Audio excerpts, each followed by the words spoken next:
Hello friends, मैं हूं सतीश और आप सभी का स्वागत करता हूं अपने YouTube channel NVS family reaction पर। हेलो दोस्तों, मैं हूं राहुल। और आज हम लोग एक खान सर के द्वारा बनाया गया वीडियो जो समझाया गया राष्ट्रपति का चुनाव भारत में कैसे होता है, उसको जानना और समझना सबके लिए, बच्चे से लेकर के जवान सबको समझना चाहिए कि आखिर अपने देश में राष्ट्रपति का चुनाव होता कैसे है। और राष्ट्रपति का चुनाव इतना आसानी से होता नहीं है, बहुत कॉम्प्लिकेटेड है और सबको समझ में भी नहीं आता है।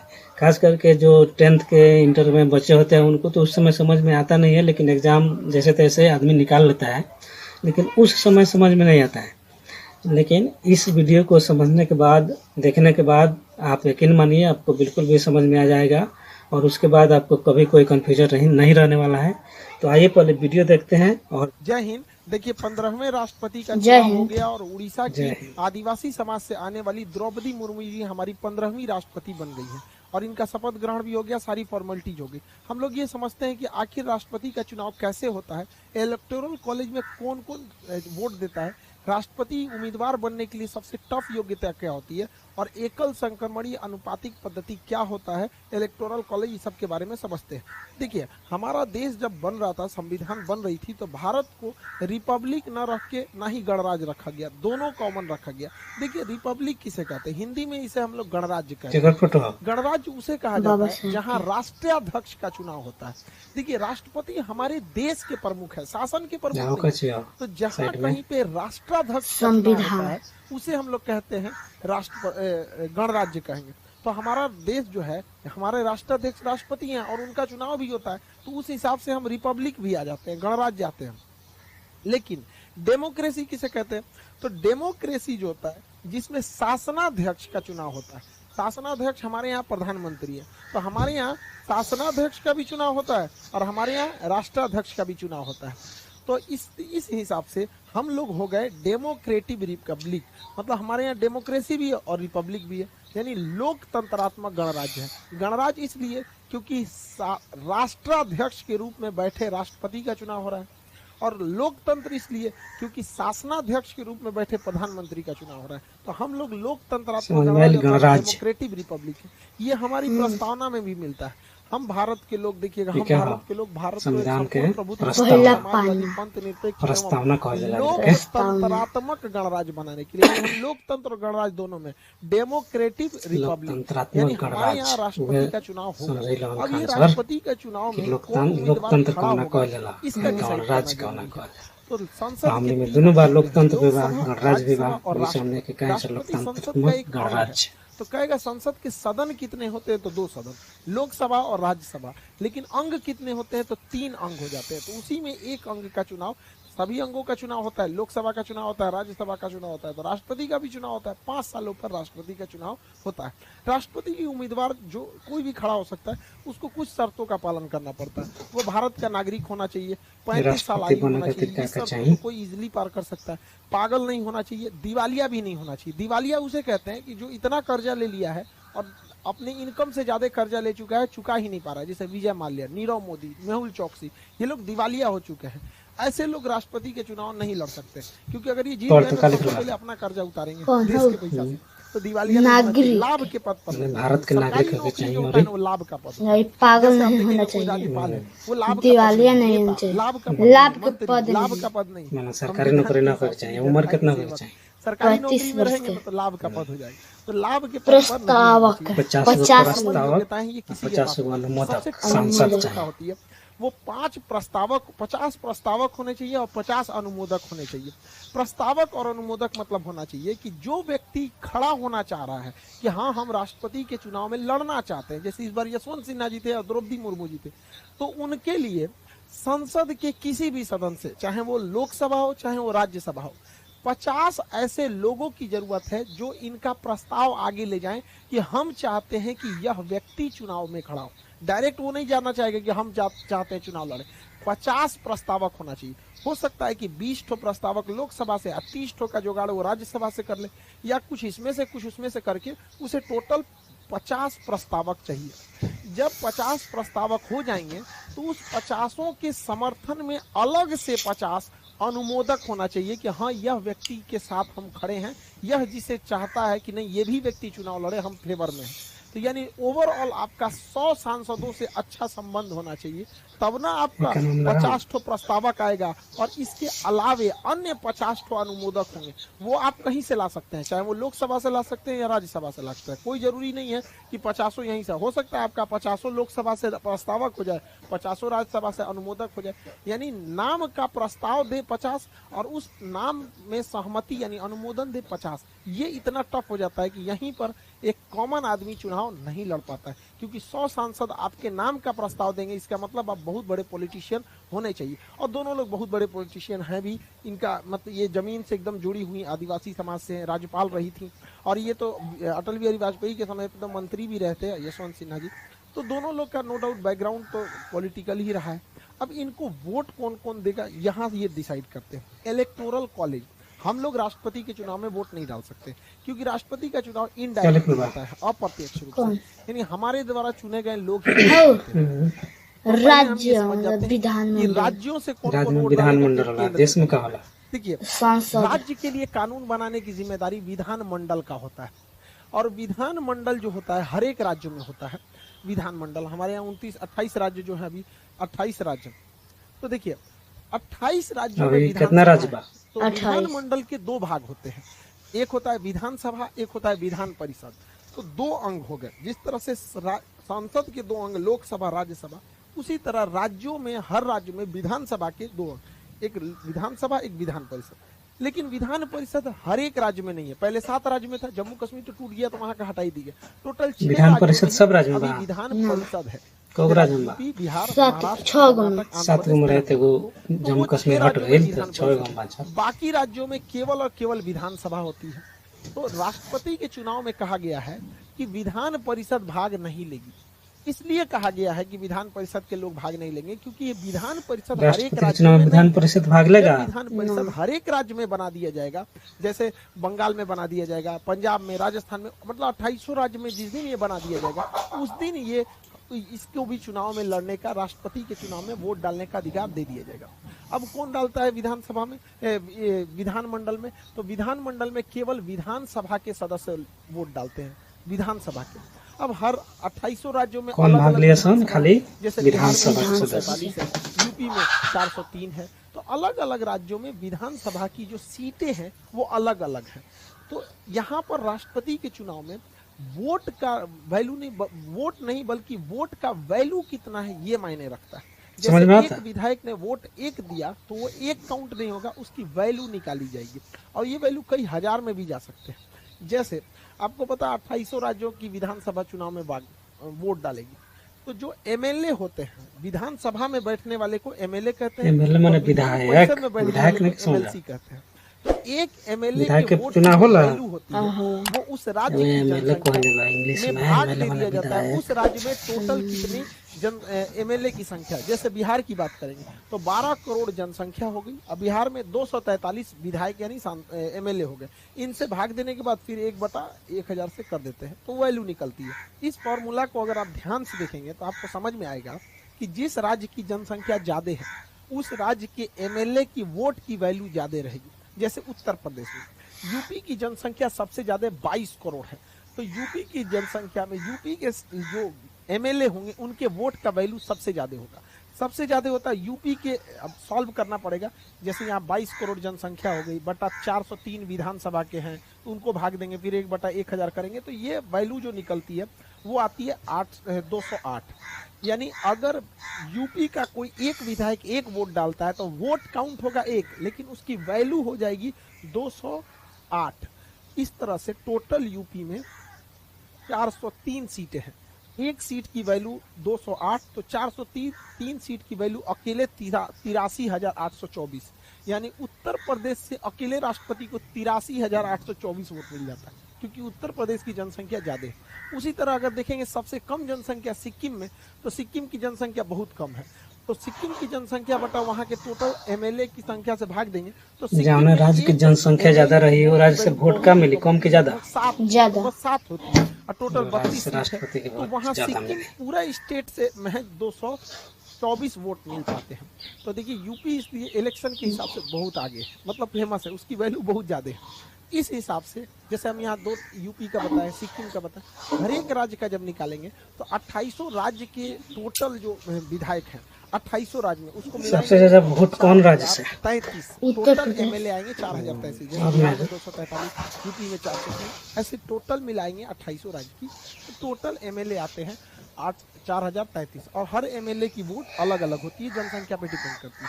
तो भारत के 2800 राज्य मिला करके कितना विधायक बड़ा सन?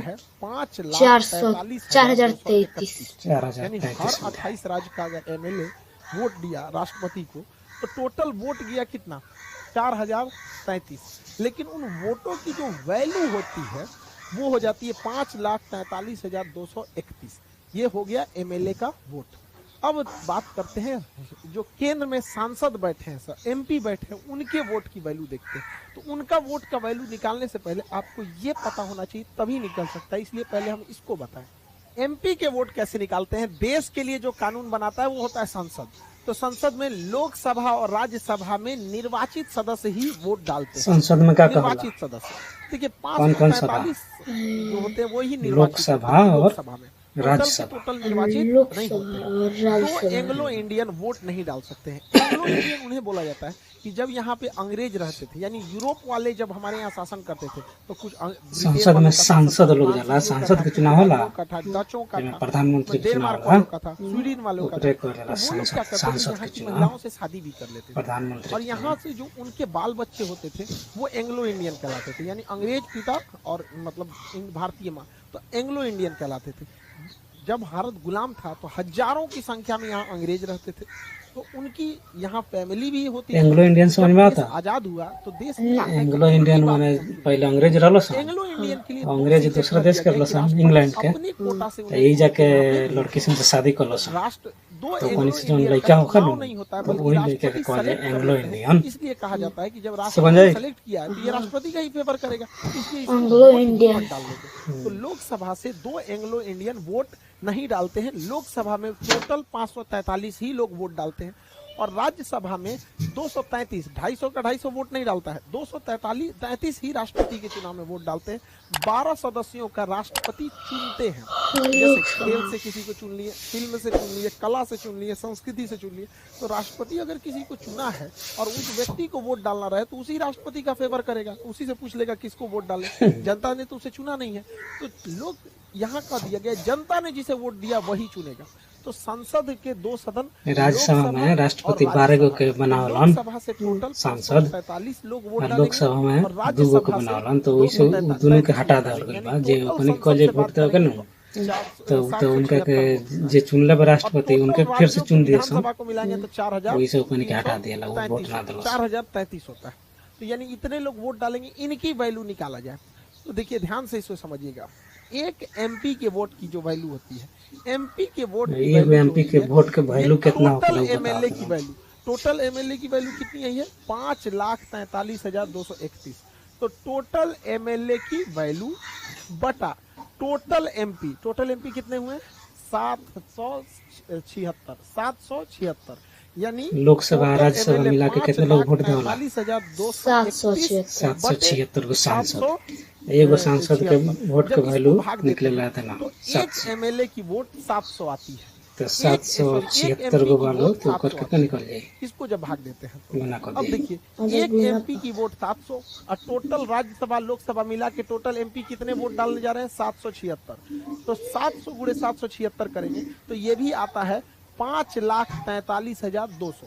यानी टोटल एमपीओ की वोट की वैल्यू भी 5,43,200 और टोटल राज्यों के एमएलए को भी मिलाया जाएगा तो 5,43,231। यानी ये वाला थोड़ा 31 को वैल्यू ज्यादा आ रही है, वो तो वैल्यू है बजट। तो यानी आप समझ गए कि सांसदों की टोटल वैल्यू बराबर राज्य, हर एक राज्यों के एमएलए के वैल्यू को मिला देंगे तो बराबर आ रहा है। तो यानी अकेले संसद 2800 राज्यों के विधानसभा से बराबर वैल्यू रखती है। तो देखिए यहाँ पे 5,43,200 और 5,43,231, तो 31 है तो वैल्यू में ज्यादा है थोड़ा सा, ये दोनों बराबर हो गए। यानी अगर राष्ट्रपति के वोट में टोटल कहा जाएगा कितने लोग चुनाव वोट डालते हैं तो विधानमंडल से 28 राज्य का मिला के 4033 और संसद में 776, दोनों को जोड़ देंगे तो 4809। यानी राष्ट्रपति के चुनाव में टोटल कितने लोग भाग लेते हैं, तो 4809 लोग भाग लेते हैं। और इन 4809 लोगों टोटल ने कितना जो लोग भाग भाग लिया, लिए? यानी जो हाँ, MLA 4000 भाग लिया, वोट कितना डाला, जोड़े तो इनके 800 टोटल वोट की वैल्यू कितनी होती नौ है, होता का। तो वह वैल्यू होती है 10,86,431। 10,86,431 ये टोटल वैल्यू। यानी राष्ट्रपति के चुनाव में अगर किसी का वोट बर्बाद ना हो, इन्हें उन्हें नहीं मारे, तो टोटल इतना ही वोट आता है। इसी को कहते हैं राष्ट्रपति का इलेक्टोरल कॉलेज। यानी वोट डालने वालों की संख्या ज्यादा नहीं है, सांसदों की संख्या 776 और टोटल MLA की संख्या 4033 यानी 4809। बट इन 4809 की टोटल वैल्यू जो हो गई वो 10,86,431 हो गई। अब आगे समझते हैं कि अब ये लोग अपना वोट डालते कैसे हैं, आनुपातिक पद्धति से कैसे डाला जाता है वोट। राष्ट्रपति के चुनाव अभी भी पर्ची पे होता है, ईवीएम देख वोट क्या पड़ेला राष्ट्रपति के, और मान ले 3 आदमी यहाँ खड़े पर बा, सिंगल वोट नहीं दिया जाता है। जैसे अगर किसी गांव में 3 गो मुखिया है, हम सोचेंगे अभी इनको को आदमी भी खड़े वोट दे दे, इनको भी मात्र वोट दे दे, 2 इनको आदमी, दे, किसी को वोट नहीं जाएगा। द्रौपदी मुर्मू और जसवंत सिंह। बट राष्ट्रपति के चुनाव में ऐसा नहीं होता है। राष्ट्रपति के चुनाव में प्रिफरेबल वोट दिया जाता है, समानुपातिक पद्धति होती है। समानुपातिक पद्धति, समानुपातिक मतलब हमें सबको वोट देना, जो चुनाव में खड़ा है हमको सबको वोट देना है। लेकिन जिस वोट को हम लोग देते हैं वो तो सिंगल वोट होता है, सिंगल, एक बार दीजिए बस किसी एक को, प्रोपोर्शनल वैल्यू नहीं दे सकते। जैसे हमारा मन किया कि 3 आदमी यहाँ चुनाव में खड़ा है, एक आदमी का नाम है राष्ट्रपति के चुनाव में A, दूसरे का नाम है B, तीसरे का नाम है C, मान के चलिए। अब हम लोग को जो वोट देना है, यानी जो MP और MLA को वोट देना, आपको पता है इलेक्टोरल कॉलेज में कौन कौन वोट दे। इलेक्टोरल कॉलेज मतलब यार इन्हीं को इलेक्टोरल कॉलेज कहते हैं। 4033 ये 776 ये, इन्हीं को मिला देते तो इन्हीं को इलेक्टोरल कॉलेज कहते हैं। तो इन्हीं लोग को वोट डालना है। तो ये लोग ना सीक्वेंस में देते हैं, सबसे अच्छा कौन लगा, तो सपोज कीजिए किसी को सबसे अच्छा लगा ये, और 2 नंबर पे कहा कि ना B वाला हमको ठीक नहीं लगता, इसको हम पसंद नहीं करते, हम 2 नंबर पे इनको रखेंगे। और 3 नंबर पे हम कहेंगे मजबूरी है कि सबको वोट देना ही है, तो चल भैया तुमको हम सबसे लास्ट कर दिए। यानी हम अपनी वरीयता क्रम में राष्ट्रपति उम्मीदवार जितने भी खड़े हुए हैं, जैसे इस बार 2 ही खड़े हुए थे, तो सपोज कीजिए 3 खड़े होते, तो हमको जितने लोग खड़े हैं सबको उनके वरीयता क्रम में वोट डालते जाना है। तो हमको सबसे अच्छा लगा, सपोज करिए किसी एक को सबसे अच्छा ये लगाया जाता, समझ रहा है कि नहीं? हमने जगह वोट दिया नहीं समझा के स्कूल में, अगला का वोट ना पड़ाला हमको राष्ट्रपति। ये पसंद नहीं है, हमने एक आदमी के देव नहीं नंबर पे डालेंगे, मुखिया को भइल चाहे हमको प्रधानमंत्री ये वाला एक ज्यादा आदमी के पसंद दे है, के ये चल वाला जाइए। उम्मीदवार को हम एक डालेंगे। मैं वो नहीं कहूं, मैं 3 आदमी खड़े पर 3 आदमी के देव बा, यहाँ इज्जत 3 आदमी के देबो तो वो फोकस हो भी जाए। प्रेफरेंस में देगा अपनी वरीयता क्रम के हिसाब से। अब अगला आदमी आएगा वोट डालने, क्योंकि टोटल सांसद 776 हैं, टोटल विधायक 833 हैं, 4033 हैं। तो अब अगला आदमी आएगा वोट डालने, वो कहता है कि नहीं हम सबसे ज्यादा पसंद करते हैं A को, और 2 नंबर पे पसंद करते हैं B को, 3 को तो हम एकदम लास्ट में देंगे। ये दे दिया यहाँ पर, ऐसे कर दिया यहाँ पर। फिर अगला इंसान आएगा वोट डालने, अगले इंसान को लगेगा कि नहीं हमको ये ठीक नहीं लग रहा, हम इसको एकदम यहाँ डाल देंगे, इसको हम 1 नंबर पे रखेंगे, इसको 2 नंबर पे हम वोट डालना चाहते हैं। इसी तरह करते करते नेक्स्ट आएगा तो वो इसको कर देगा कि भाई हम इसको 3 नंबर पे रखते हैं, 1 नंबर पे 2 जो नंबर पसंद पे होगा रखते हैं, कि इसको ना 1 पजे नंबर 2 पे नंबर के पसंद आता इस तरह से तो 2 नंबर करते लिखे कराला। 4809 का थोड़े ना करेंगे हम। यहाँ एग्जाम्पल में इतने लोगों से वोट डला दिए, 1 2 3 5 आदमी से वोट डला दिए, ऐसे ही कर करके और सारा जुड़ा कितना जाता है, है कि नहीं, कि 4033 यानी 4809 वोट जाता है। तो हम पूरा यहाँ नहीं ना वोट डालते फिरेंगे यहाँ पर ताकि भर जाएगा, जगह है भर जाएगा, हम बस इसे समझाएं हैं जसवंत इस सिन्हा तरह से नाम। डाला जाता है वोट। अब हम देखते हैं कि किस तरह से प्रथम चरण की तो मतगणना जानो कि 3 होता वो जुड़ाला, ध्यान से समझिए। जहाँ अब 3 मतगणना आवत कैसे रही होगी? तो न जीत जब ली। मतगणना हाँ होगी वो यहाँ पर, 3 ज्यादा तो ना सबसे बोलू, पहले 3 नंबर बोल प्रथम के चरण 3 की नंबर मतगणना। खत्म बा, प्रथम पसंद चरण नहीं की है। मतगणना, प्रथम जाने चरण के की 1 मतगणना गिनाई में जे क्या 1 होता है कावना के कि ज्यादा हम बा लोग ये देखते हैं वो कि जीते। 1 अच्छा। नंबर पर हाँ। सबसे ज्यादा तय किसे में पसंद 1 किया 2 गया, यानी तय में तो पहली बीचला वरीयता जीतत ना। सबसे ज्यादा किसे पसंद अभी कहाँ जीते थे, देखो ना 1 जो नंबर पर आप गिन के बताइए।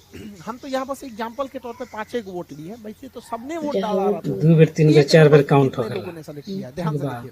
तो ओकरा के पहले के बेर काउंट होला एक तो नंबर प्रथम पर चरण कहल एक जाला को एक जौन देखिए काउंट यानी करता 2 है खान लोगों साहब। ने इसे पहली प्राथमिकता दी है, और इनको देखिए एक नंबर पर ओकर बाद मिलल बा एक एक नंबर पर 2 लोगों ने प्राथमिकता दे दी है, और इनको केवल एक ही ने एगो मैं 2 नंबर में अब एक बताइए कौन जीतेगा। दूगो अब हमें 1 नंबर को आदमी रखले बा एक सबसे आदमी एक को तो छट गइल ओकरा के एक आदमी पसंद 2 लोगों करता ने वरीयता दी, हमें दोनों आदमी के बराबर लोग 2 पसंद लोगों ने करता पहली तो वरीयता हार दे जीत हुई दिया जा था, इनको तो पहली वरीयता तो एक फिर ही से आदमी ओकरा दिया था, करे तो पड़े। ये अब दोनों तो ओकरा बराबर पहले हो द्वितीय गए, चरण ये तो एकदम क्या हो गए, खत्म हो गए। तो इनमें क्या होता है कि इनके वोट और छट गए ना, दोनों में तो ऐसे ही ट्रांसफर छटा गेलन कहा जाता है अब कि छटा तुम गेलन तो जाओ, उनकर हारिए वोट जाओ, वाला के हारिए ये लोग में जाओ, बांट दिए तुम्हारे वोटों का कोई वैल्यू नहीं है। तो इसे कहते हैं सिंगल ट्रांसफरेबल, एकल संक्रमणीय, सिंगल ट्रांसफरेबल एकल एकल संक्रमणीय मिलने का तरीका। एकरा के और कहल जाला। अनुपातिक पद्धति मतलब जब होता है हार गइल सबको तब भागते उनके अनुपात ओकर में वोट वोट लेके देते हैं। हमें छिट तो दिए दोनों राष्ट्रपति का जना चुनाव एकल संक्रमण यानी जो कम वोट पाया है उसका वोट बाकियों को दे दिया जाता है कि भाई तुम जाइए रहो तो हमेशा के लिए जाओ, और तुम जीत रहे हो तो अच्छा से जीतो। और इसे अनुपातिक कौवा पद्धति कितना का बोलता मतलब होता है कि अनुपात में वोट डालना, समझना कि नहीं। अब ये बताइए पहली चरण की मतगणना में तो कोई जीता ही नहीं, यहाँ दोनों तक बराबर मेरे हो गए। बराता अब बताइए ए जीतेगा कि बी। तब यहाँ होता है द्वितीय चरण की मतगणना। पहले का चरण में तो बराबर हो गए वोट, तो हम और लोग द्वितीय चरण अब के गिनती देखेंगे है कि उनको द्वितीय उनको वोट वरीयता में बांट किसको दिए ज्यादा दोनों मिला जना है, में। क्योंकि प्रथम वरीयता में तो दोनों को बराबर बराबर मिला, द्वितीय वरीयता किसको ज्यादा मिला है। तो 2 नंबर पर इनको एक आदमी ने पसंद किया, 2 नंबर पर एक आदमी ने यहाँ पर पसंद किया, तो यहाँ लिखेंगे एक। और कोई इनको 2 नंबर पे रखा है नहीं, ये तो खत्म ही हो गए। इनको 2 नंबर पे कितने लोगों ने रखा है, 1 और 2, यानी इनको 2। इस हिसाब से विजेता हो गए 2 नंबर, यानी बी वाला व्यक्ति विजेता हो गया। और यह बी जो विजेता हुआ है वो प्रथम चरण में नहीं हुआ है, वह द्वितीय चरण में हुआ है। तो जब कभी भी प्रथम चरण में वोट बराबर हो जाते हैं तब द्वितीय चरण की मतगणना आती है। यह नौबत आया था बीबी गिरी कौन चरण में जीत रहा तो बीबी गिरी जो चुनाव जीते थे वो द्वितीय द्वितीय चरण चरण की मतगणना में जीते थे। तो राष्ट्रपति का जो चुनाव होता है वो अप्रत्यक्ष होता है, हम लोग वोट नहीं डालते हैं बल्कि हमारे द्वारा चुने गए एमपी और हमारे द्वारा चुने गए एमएलए वोट डालते हैं। तो राष्ट्रपति का चुनाव अप्रत्यक्ष रूप से एकल संक्रमणीय पद्धति द्वारा अनुपातिक प्रणाली में किया जाता है। तो इस प्रोसेस से राष्ट्रपति का चुनाव होता है। 15वें राष्ट्रपति के चुनाव में द्रौपदी मुर्मू जी को 6,76,803 वोट मिले हैं, और वहीं इनके जो प्रतिद्वंदी थे यशवंत सिन्हा जी, इनको 3,80,177 वोट मिले हैं। यानी अगर परसेंटेज में बात करें तो 64% वोट मिले हैं द्रौपदी मुर्मू जी को, चुनाव के जीत गए लगभग 36% वोट मिला है यशवंत। तो भारत के 15वें राष्ट्रपति के बन गए द्रौपदी मुर्मू। रामनाथ कोविंद जी के कार्यकाल खत्म, द्रौपदी मुर्मू बन गई रामनाथ कोविंद के घर कहाँ? यूपी में। दोस्तों आप लोग समझ गए होंगे कि भारत देश में राष्ट्रपति के चुनाव कैसे होता है। राष्ट्रपति के चुनाव कैसे होला समझ में आया? हाँ। जैसे कि हम लोग यहाँ पे एमपी का एमएलए का या मुखिया का चुनाव होता है तो जा करके वोट डाल करके चले आते हैं, तो उस तरह से बिल्कुल भी राष्ट्रपति का चुनाव नहीं होता है। राष्ट्रपति का चुनाव बिल्कुल अलग तरीके से होता है, गोपनीय तरीके से होता है। उसका नाम ही रखा गया है एकल संक्रमणीय पद्धति। ठीक, तो एकल संक्रमणीय पद्धति सिंगल ट्रांसफरेबल मेथड के माध्यम से राष्ट्रपति का चुनाव होता है, जिसमें कि चरण में उसका गिनती जो है कई चरण में होता है। ऐसा नहीं है कि प्रथम चरण में ही कोई कैंडिडेट जीत जाए, जैसे कि बीबी गिरी का उदाहरण आप लोग देख चुके हैं कि बीबी गिरी प्रथम चरण में नहीं जीते थे, द्वितीय चरण का वोट काउंट हुआ तब जीते। तो ये बात है कि लोगों को, गांव के लोगों को, अधिकतर लोगों को ये समझ में नहीं आता होगा कि राष्ट्रपति का चुनाव आखिर हो कैसे जाता है। लोग कहते हैं कि जनता के राष्ट्रपति है, लेकिन जनता तो वोट दिया नहीं, तो जनता का राष्ट्रपति कैसे हो गया? क्या है कि इस तरह से हो गया, क्या है कि राष्ट्रपति को कौन चुनता है? विधायक चाहे कौन? सांसद। एमएलए माने विधायक, चाहे एमपी माने सांसद। ठीक, तो ये एमपी लोग किसको चुनता है? राष्ट्रपति को। कहा जाता है कि जनता के राष्ट्रपति। तो जनता के राष्ट्रपति कैसे हो गए? जनता के राष्ट्रपति इस तरह से हो जाते हैं कि जनता चुना है किसको? विधायक को, विधायक को, सांसद को। सांसद चुना किसको? ये राष्ट्रपति का। तो राष्ट्रपति इस तरह से राष्ट्रपति किसके हो गए? जनता के। जनता के। डायरेक्टली नहीं, माने इनडायरेक्टली रूप से कहा जाता है कि राष्ट्रपति का चुनाव किसने किया है? जनता ही किया है। क्या कि जनता चुन के भेजा है MP को, MLA को, और वो लोग जाके फिर वो चुन रहा है राष्ट्रपति को। तो इसलिए वो कहा जाता है कि राष्ट्रपति का चुनाव हो गया और जनता के राष्ट्रपति कहा जाता है। तो इसमें राष्ट्रपति के चुनाव के मेथड को, एक एक चीज को बहुत बारीकी से समझाने का प्रयास किया गया है खान सर के माध्यम से। तो मुझे आशा है कि सबको समझ में आ गया होगा। तुमको समझ में आया? जी हाँ। तो सबको समझ में आ गया होगा और आशा करते हैं कि वीडियो आप लोगों को अच्छी लगेगी। और हाँ, अगर ओरिजिनल वीडियो देखना है खान सर वाला तो उसका लिंक डिस्क्रिप्शन में मैं दे दूंगा, वहाँ से जाकर के देख लीजिएगा। और बहुत मज़ा आने वाला है आपको, वो वीडियो देखेंगे तो बहुत सी जानकारी से एकदम भरा पूरा वीडियो है। आप देखिए, बहुत कुछ सीखने को मिलेगा, बहुत कुछ जानने को मिलेगा। और अपने बच्चों को समझाइए, दिखाइए वो वीडियो, समझाइए कि कैसे होता है देश में चुनाव राष्ट्रपति का। तो हमें तो बहुत अच्छा लगा वीडियो, और आप देख करके बताइए कि कैसा लग रहा है। और इस तरह के वीडियो जो है हमेशा इस चैनल पे आपको मिलते रहेंगे। तो आप इस चैनल को जो है ज़रूर से सब्सक्राइब कर लें और वीडियो को लाइक कर दें, और हो सके तो शेयर भी करें अपने दोस्तों के पास।